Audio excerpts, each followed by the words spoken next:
Munkhani yathu yoyamba ophunzira msukulu za ukachenjede za boma akuyembekezeka kumakumana ndi kukweza kwa fizi za msukuluzi ndi 10 kwacha pa 100 kwacha iliyonse pa chaka. Izi ndikamba ka unduna wa maphunziro umene wapereka chilolezo cha pempho limene sukuluzi zinalipempha. Pemphero Malimba ali ndi ripoti. Kudzera mukalata mlembi wamkulu wa mundunawu Akeni Ndala watakuyembekezera kuti kukwezaku kuthandizira kuti sukulu za ukachenjede za dziko lino za boma zizikwanitsa kuzithandiza pa zokha potengera ndi mavuto azachuma amene akuchitika. Andala ayankhula izi pamene amafotokozera zifukwa zimene sukulu za boma zakwezera ndalama zimene ophunzira amayenera kulipira ndi 100 kwacha pa 100 kwacha iliyonse. Iwo ati kukwezaku ndikofunikira kwambiri poonetsetsa kuti kaphunzitsidwe kakhale kapamwamba msukulu za bomazi. Iwo anati sukulu za ukachenjede za boma zimakumana ndi vuto la zachuma limene limakhudza kwambiri ntchito ya ophunzirawa. Pakadali pano bungwe la Civil Society Education Coalition lati ndikofunika kuti boma lipeze njira zokhazikika zopezera ndalama zogwiritsira ntchito msukulu za ukachenjede za boma. Bungwe la National Registration Bureau lati likuchita machawi kuti liyambe kupereka ziphaso za unzika za pamakina a intaneti kuyambira mwezi wa Septemba. Mlembi wa bungweli a Patrick Machika wati ndondomekoyi ili ndi kuthekera kochepetsa ndalama zimene limagwiritsa ntchito popangitsa ziphaso za unzika za plastiki. Pemphero Malimba ali ndi ripoti. Malinga ndi bungweli, anthu omwe ali ndi lamya zamakono adzikhala ndi mwayi wokhala ndi chiphaso cha unzika mu lamya zawo zam'manja ndipo adzionetsa akafika m'malo osiyanasiyana omwe akufuna thandizo lomwe likuyenera chiphasochi. Mlembi wamkulu wa bungweli a Patrick Machika wati pakadali pano akuyesayesa ndondomeko ya makonoyi pokonzekera kuyikhazikitsa mwezi wa Septemba.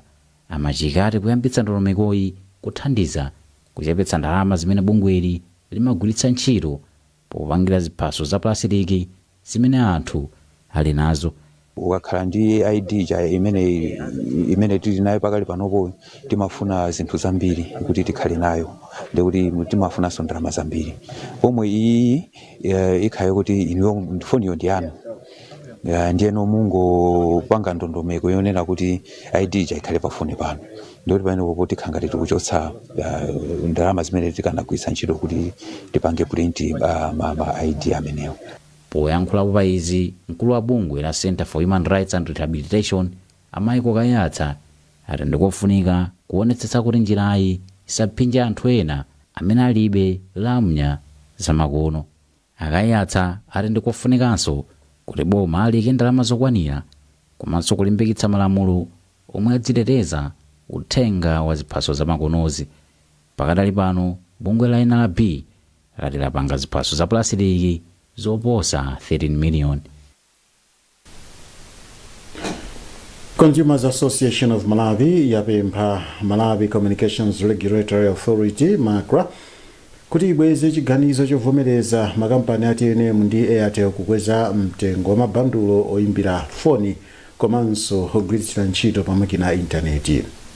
Mkulu wa bungweli a John Kapito wati makampaniwa akweza mitengo ya mabandulo awo motsemphana ndi malamulo a dziko lino komanso mosaganizira za mmene mabandulo amagwirira bwino ntchito komanso za mavuto azachuma amene dziko lino likukumana nawo. Daniel Zimba walemba ripoti ili. Posachedwapa kampani za TNM ndi Airtel Malawi zalengeza kuti zakweza mitengo ya mabandulo awo a internet komanso oyimbira lamya malinga ndi kukwera kwa mitengo ya zinthu. Kampani ya TNM yaonjezera 26 kwacha pa 100 kwacha iliyonse pa mitengo ya mabandulo ake, ndipo Airtel Malawi yaonjezera 22 kwacha 5 tambala pa 100 kwacha iliyonse pa mitengo ya mabandulo ake kuyambira mwezi uno. Kutsatira izi, anthu akhala kupereka maganizo osiyana pamene ambiri akhala kudandaula malinga ndi mavuto azachuma komanso kukwera kwa mitengo ya katundu amene akukumana nawo mdziko muno. Lachisanu, bungwe la Malawi Communications Regulatory Authority MACRA linabweranso poyera kufotokozera anthu kuti linayamba launikira mbali zonse zofunikira lisanavomereze kuti kampani za TNM ndi Airtel Malawi ziwonjezere mitengo ya mabandulo awo.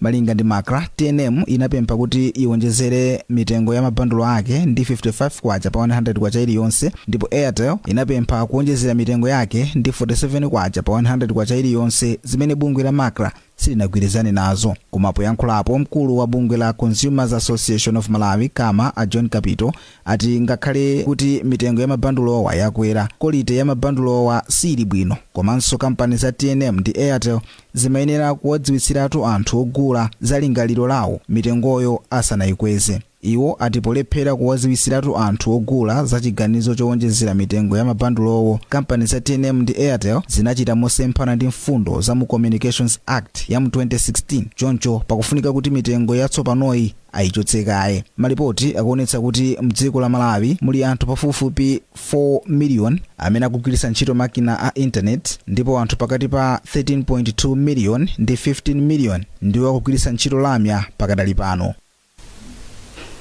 Bungwe la Economic Freedom Movement lasankha William Chikopa kukhala mtsogoleri wake kudzera pa msonkhano waukulu umene linachititsa. Polankhula atasankha pa udindowu, a Chikopa ati apititsa patsogolo nsanamira za bungweli.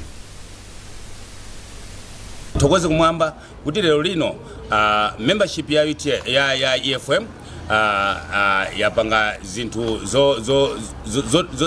zapamwamba kwambiri pamene yayikaso maudindo osiyanasiyana anthu oti asogolere bungweli. Nde ambuye atithandizire kuti pamene atisankha kuti tiyendese bungweli, myself as the president komanso ndi committee imene ili kumbuyo kwanga, we have to perform the duty yoti dziko la Malawi achinyamata ndi azimayi akhale empowered economically. Ndipo mmodzi wa oyang'anira ntchito za bungweli Abile Malata wati ndi okondwa kuti anthu achita chisankhochi mwabata. Zisankhozi zayenda bwino kwambiri, maka ngati observer tayamikira kwambiri kuti bungwe la Economic Freedom Movement laganiza kuti litha kupanga elective conference zimene zimasowa mabungwe ochuluka Malawi muno, kotero kuti takondwera kuti apanga dongosolo tayeri ndipo asankha maudindo zimene zikuonesa kuti akusatira zoyenera kuchita mu mayendesedwe amabungwe amene sapo.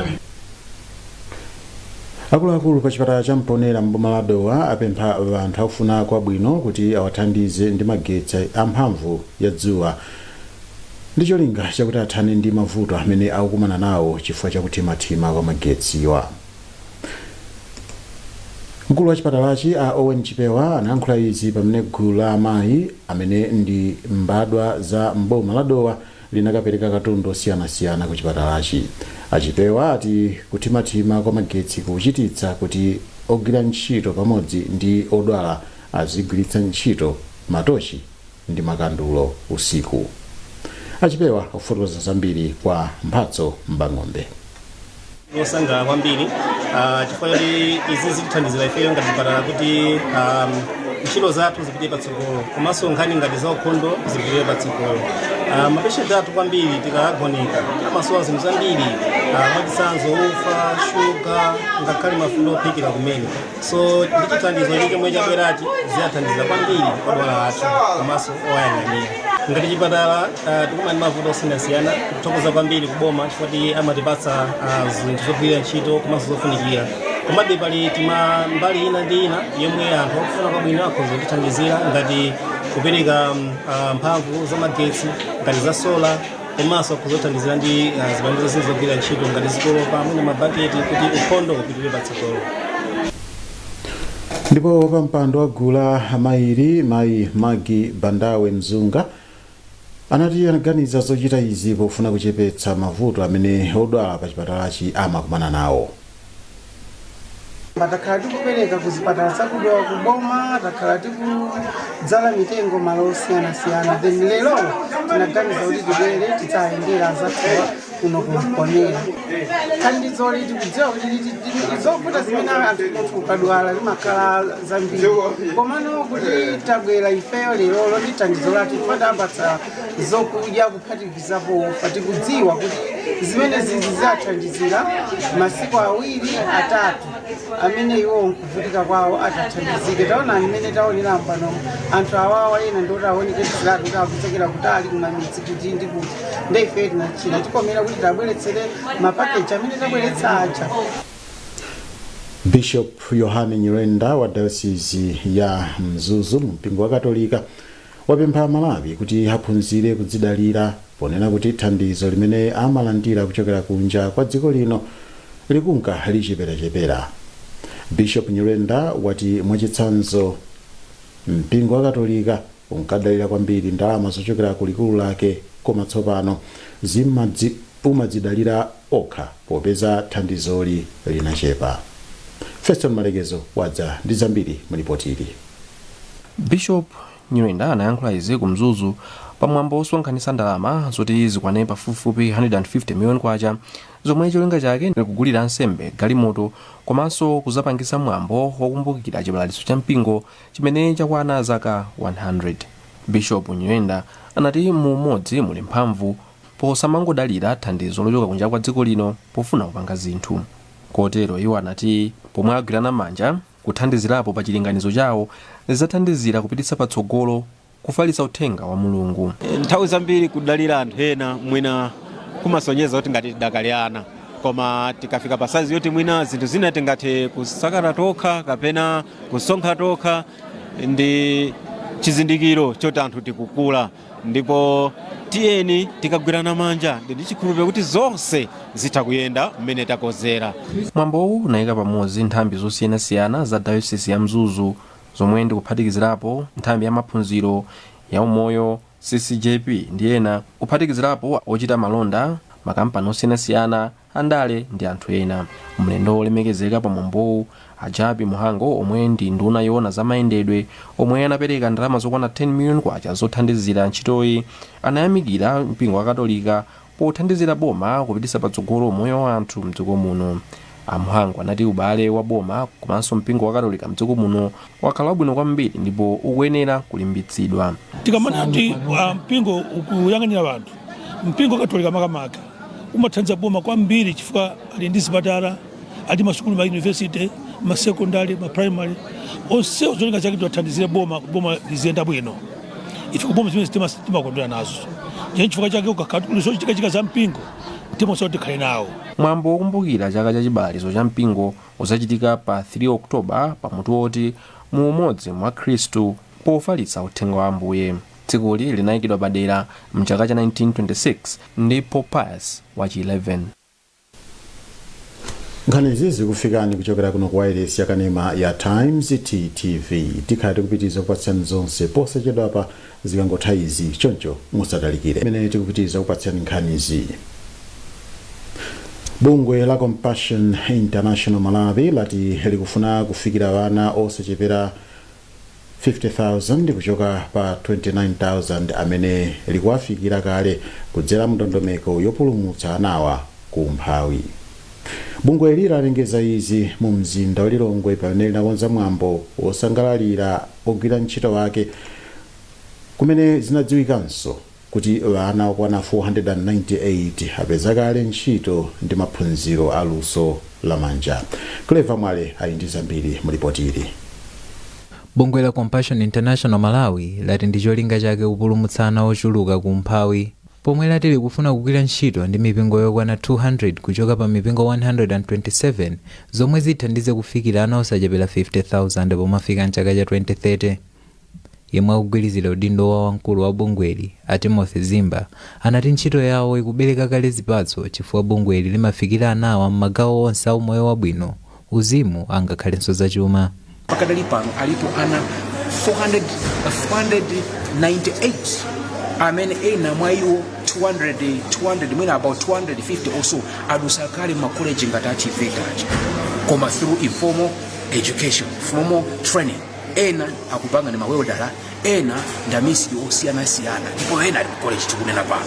Mmodzi mwa omwe adayamba nawo bungweli ku Malawi kuno, a Lawrence Chiwaya, anati mavuto azamayendedwe komanso kusakhulupirika kwa mipingo ina ndi omwe amachulukira koma sizinawabwezeretse m'mbuyo pofuna kupulumutsa anawa ku mphawi. Macheche ena ali malo ofuta kufikirako, ali malo onena kuti ngakhale nthawi ya mvula sizimatha kukafikako ndi ntchito zathu zimakhala zovuta.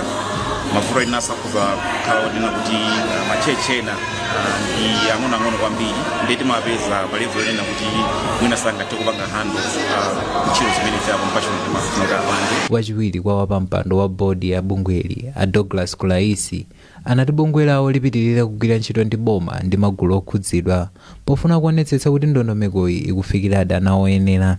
Compassion International inabwera kuzagwira ntchito ndi boma tionetsetsa kuti tigwirizane ndi boma kukachita zinthu zomwe tikuna ukapanga zomwe zikakhala ndi phindu kwa anthu akunja, kwa anthu amene tikugwira nawo ntchito. Munkhani za masewero, Mighty Wanderers yagonjetsa Mafco ndi zigoli zitatu kwa zii pa masewero amene achitika pa bwalo la mpira mu mzinda wa Blantyre kuti ikhale yachitatu pa mndandanda wa matimu mu ligi ya FDH Bank. Isaac Kaliati anamwetsa zigoli ziwiri ndipo Clement Nyondo anachinya chigoli chachitatu mu chigawo chachiwiri. Mphunzitsi wa Wanderers Bob Mpinganjira anayamikira osewera wawo pochita bwino pa masewero wa. Anali masewera abwino kwambiri kuyambirira komwe ngakhale sitinakhazikike bwino especially first half. Timaonekabe kuti pena kumenya pang'ono, pena kumenya, so zimene sizinakhale zabwino kuti miyathu. Komano ndiyamikire kuti second half at least titayankhulana pa half time tinabwera ndi maganizo ena, tinayamba kusewera zimene zatipangisa kuti zipeze zigoli zina mwansangansanga. Tinakatha kuchinya zigoli zambiri komano mpira ndimene makhalira tachinya zigoli zitatu tivomere 3 points ndinokondera kwambiri. Bob Mpinganjira, mphunzitsi wa timu ya Mighty Wanderers. Ndipo mphunzitsi wa Mafco Atemwa Msuku wati masewero wa anawavuta pamene oyimbira anapereka penalty ku Wanderers. Mana imene chabwera chigoli cha number 1 kunena kuti anyamata osokonekera ngakhale tinapitabe ku for recess koma zinaonekabe kuti anyamata ali down talimbikitsabe. That's why ndanena kuti sinapange attack with intent nchifukwa tapeza onena kuti mwina lapangaso zigoli tapanga concede zigoli zichi. Sinapange attack with intent, sinali so aggressive tikamapita kutsogolo. That's why mwina game italephera kuti tibwereremo. Koma otherwise game inene kuti yasokonekera kwambiri the way mene penalty yabwerera. So ndisakambe zambiri tivomeze kuti feta gonja tibwerere tikakonze masewera amene akubwerawo mwina tikhalenso timu yabwino. Wanderers ndi yachitatu mu ligi ya FDH Bank ndi mapointi okwana 53 pamene Blue Eagles ikutsogola ndi mapointi okwana 54 ndipo FCB Nyasa Big Bullets ili yachiwiri ndi mapointinso 54. Ndipo kumasewero a golf a inkosi ya makosi mbero achisanu amene anachitikira pa bwalo la Lilongwe Golf Club apeza ndalama zoposa 80 million kwacha. Cholinga cha mpikisanowu unali kupeza ndalama zozathandizira pa mwambo wa chaka chino wa umthetho umene udzakhaleko kuyambira pa 5 mpaka pa 8 August ku phiri la Hora mboma la Mzimba. Inkosi ya makosi mbero achisanu inayamikira makampani chifukwa cha thandizoli. Ndi chinthu chosangalatsa ndithu kuti tikutha kuphatikiza zinthu zimene zizi masewera masuzo amenewa amene mwina kalelo amangooneka ngati ndimafuna kuti tipange ubale wapamwamba kwambiri makamaka ku makampani akuluakulu komanso ana athu kunena kuti chizikhala chaka ndi chaka chino gofu tikabweranso azatithandizenso komabe kumapeto kwake sitikufuna kuti feri zingokhala kuti tikuwatengera zinthu iwo komano ifenso nafenso tipange contribute. Mmoja muna ndimva ndikukamba za master plan imene takhazikitsa ya pahora yonena kuti timange muzi wa chikhalidwe pahora paja china chilichonse chikhalepo. Mfumu yaikulu ya Ngoni inkosi ya makhosi Mberwa yachisanu. Ndipo mlendo olemekezeka pa mwambowu inali inkosi ya makhosi Gomani yachisanu imenenso ndi mfumu yaikulu ya Ngoni, ndipo inayamikira makampani potenga nawo gawo pa mpikisanowu. Ndiye ndi chinthu chosangalatsa ndithu kuti tikutha kuphatikiza zinthu ziwiri zimenezi masewera masuzo amenewa amene mwina kalelo amangooneka ngati kuti za anthu a business anthu amata corporate choncho, koma pano tikuziphatikiza nikuzibweretsanso kuti zikhoza kulumikizikaso bwinonso ndi nkhaniso yachikhalidwe. Mfumu yaikulu ya Ngoni inkosi ya makhosi Gomani yachisanu. Nkhani zathu ndi zomwezi koma tisanasiyane na inso mitu yake. Sukulu za ukachenjede azivomereza kumakweza fizi yawo ndi 10 kwacha pa 100 kwacha iliyonse pa chaka. National Registration Bureau ikuyembekezeka kuyamba ntchito yopereka ziphaso za unzika za pamakina a intaneti. Ndipo Malawi Communications Regulatory Authority ayipempha kubweza chiganizo chake chovomereza makampani a mafoni am'manja kukweza mitengo ya mabandulo. Mukhoza kupeza nkhani izi ndi zina zambiri pa tsamba la Times 360 Malawi, pa Facebook, pa X @Times360 Malawi, komanso polembetsa nambala yanu ku 1895 kudzera mkuimba *1895#. Muna indine Ronald Mpaso ndikufuneni zabwino zonse pene mukupitiriza kuonera maprogramu osiyanasiyana pano pa wailesi yakanema ya Times TTV. Madzulo abwino.